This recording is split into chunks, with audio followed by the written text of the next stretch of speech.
Welcome back. It's been an entire year since Kevin and I cleaned out our chicken coop. And having to only do a full clean once a year is spectacular, awesome. I don't even know what you want to say, but it frees up a lot of time for us to do other projects around the homestead.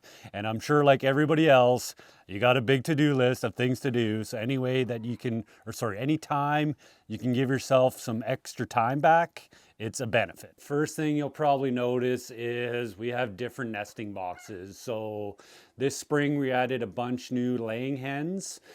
So we had to give them more space for laying. So these are the new digs for the chickens. They love them. They're a lot smaller, but like I said, they get in there no problem. Now talking about the litter. So as you can see, it's well mixed up here. And like we had talked, like you said, I don't want to get too much dust stirred up, but look at, like this is all, it's dry. Like you can see the dust. And I guarantee you, I can dig the china here, and it's all literally decomposed down into nice kind of wood chip dirt. So that's a positive, but if Allie kind of comes over here, you can kind of see this corner over here underneath the roosting bars is probably another 6-8 inches taller. So I'm going to assume we'll probably get three buckets from the skid steer cleaning this out, and this will go into our compost pile and start to make that beautiful black soil that we're going to be able to use next year when we either plant in the garden, the food forests, or decide to make any new perennial beds. We started the deep litter in our chicken coop last October, and it is now October again, and so we are back at it. And I thought it would be really valuable to share our thoughts and findings with you on what we found about the deep litter method. Yeah, and the deep litter method, like I said, there is daily kind of maintenance every 1 to 2 days.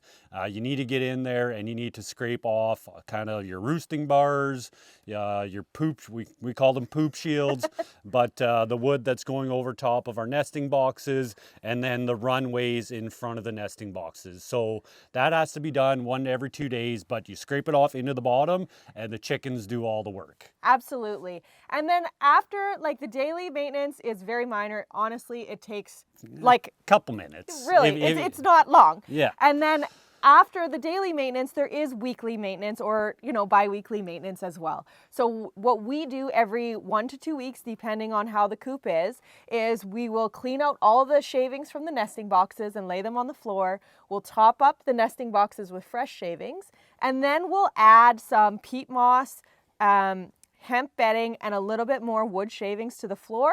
And really, if you do it like that, the chickens almost do all the work.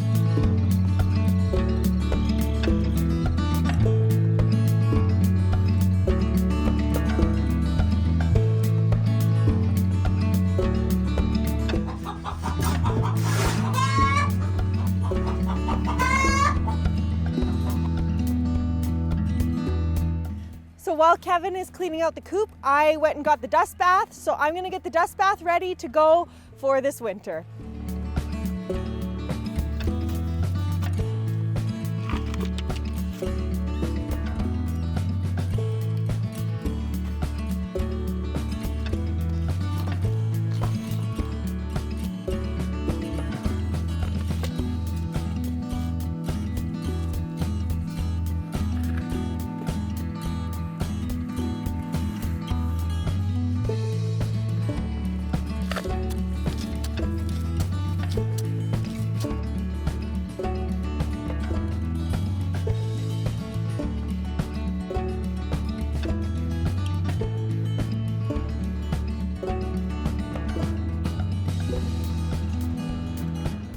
Excuse me, miss. You're right where I need to be.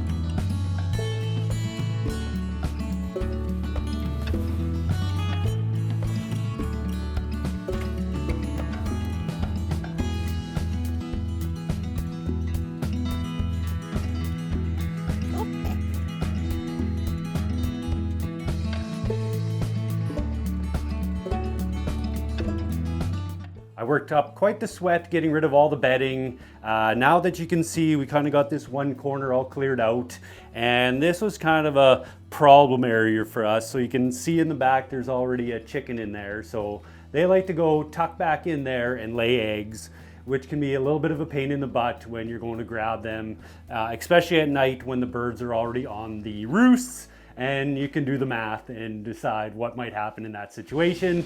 But either way, we're gonna box it in so that way they won't be able to get back there again, and that'll take care of that situation.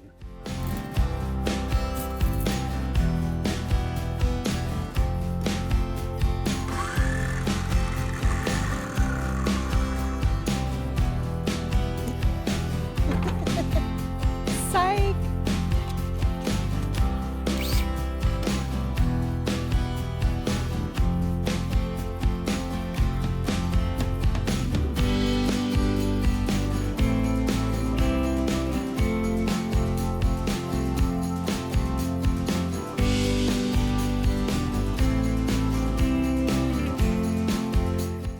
There's nothing like coming back to the coop after grabbing a few extra pieces of wood and some tools to find an escapee. This little saucy gal snuck out of the coop door that we must not have latched completely. Thankfully, with some gentle coaxing, we got her back in. Okay, girl, go to the coop.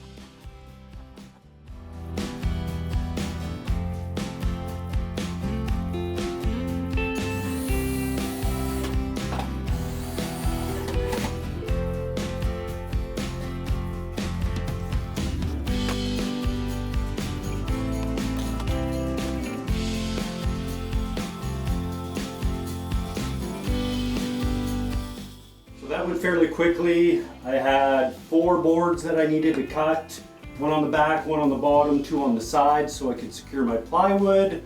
Overall, we're ready to close this thing up and not have to worry about any eggs in the back again. I am super pumped. As you can see, I had to do a couple little notches to get around the power wire and the bracket, but once I did that, it just slides in there like a glove.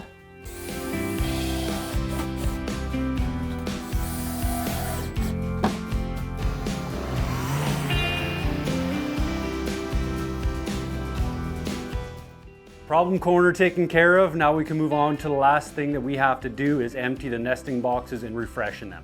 Absolutely. So Kevin did leave about 5% of the bedding in the coop here. You can't maybe see it, but we're going to take that bedding and spread it in a thin layer around the coop, and then we'll add our fresh shavings. And leaving that small layer of the existing bedding allows us to inoculate the fresh new bedding so that the decomposition process continues quickly without waiting for those microbes to populate in the fresh, clean bedding.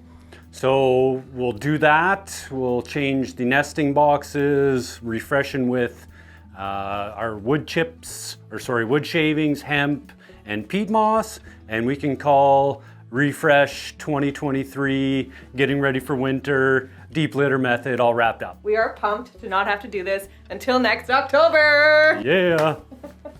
The reasons why you're adding the shavings, the hemp, and the peat moss, that's what's going to keep the odor control down. Pretty much anytime you're smelling ammonia, you've waited too long. So like I said, just keep on top of it every 1 to 2 weeks and you should never run into that issue. And you know what? It comes with experience. I would say it becomes kind of intuitive. You'll walk in and know, oh, time to clean the coop. And it really depends on your climate. So Kevin and I kind of discussed this, but I think it's important to note that here in Northern Alberta, it's a dry climate. So we don't necessarily have a huge humidity amount here, and we don't have a lot of rain and otherwise moisture here.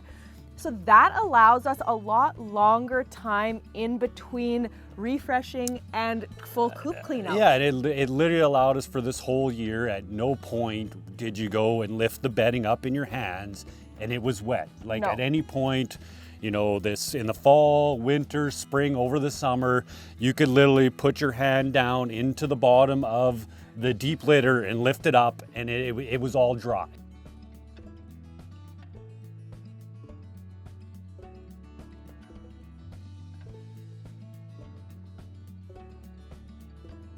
After an afternoon of choring, we're gonna take these beautiful pumpkins And we're gonna give one to the pigs for a little snack and one to the birds for a snack. The pigs already know they're getting something. Can you hear them? Frank! Frank! Frank is already here. Come on! Hey, big fellas.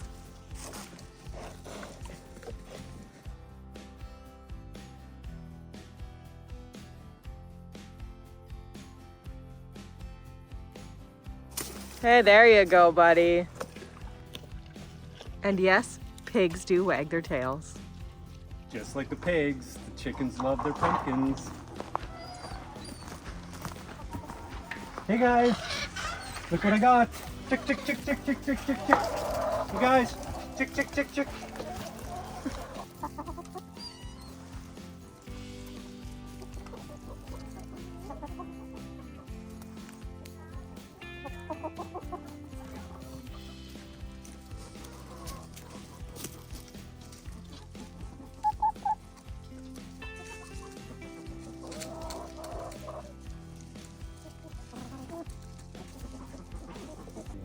Watch out, Terry. Coming through. Hey, Kev. What do you got there? Oh, the chicken's favorite fermented feed. Go fill the trough for them. Nice.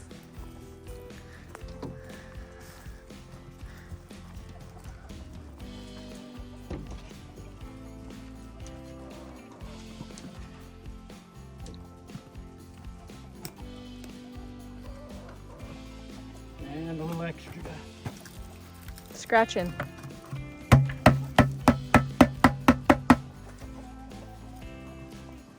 I honestly think that they prefer eating it out of the dirt than out of the trough.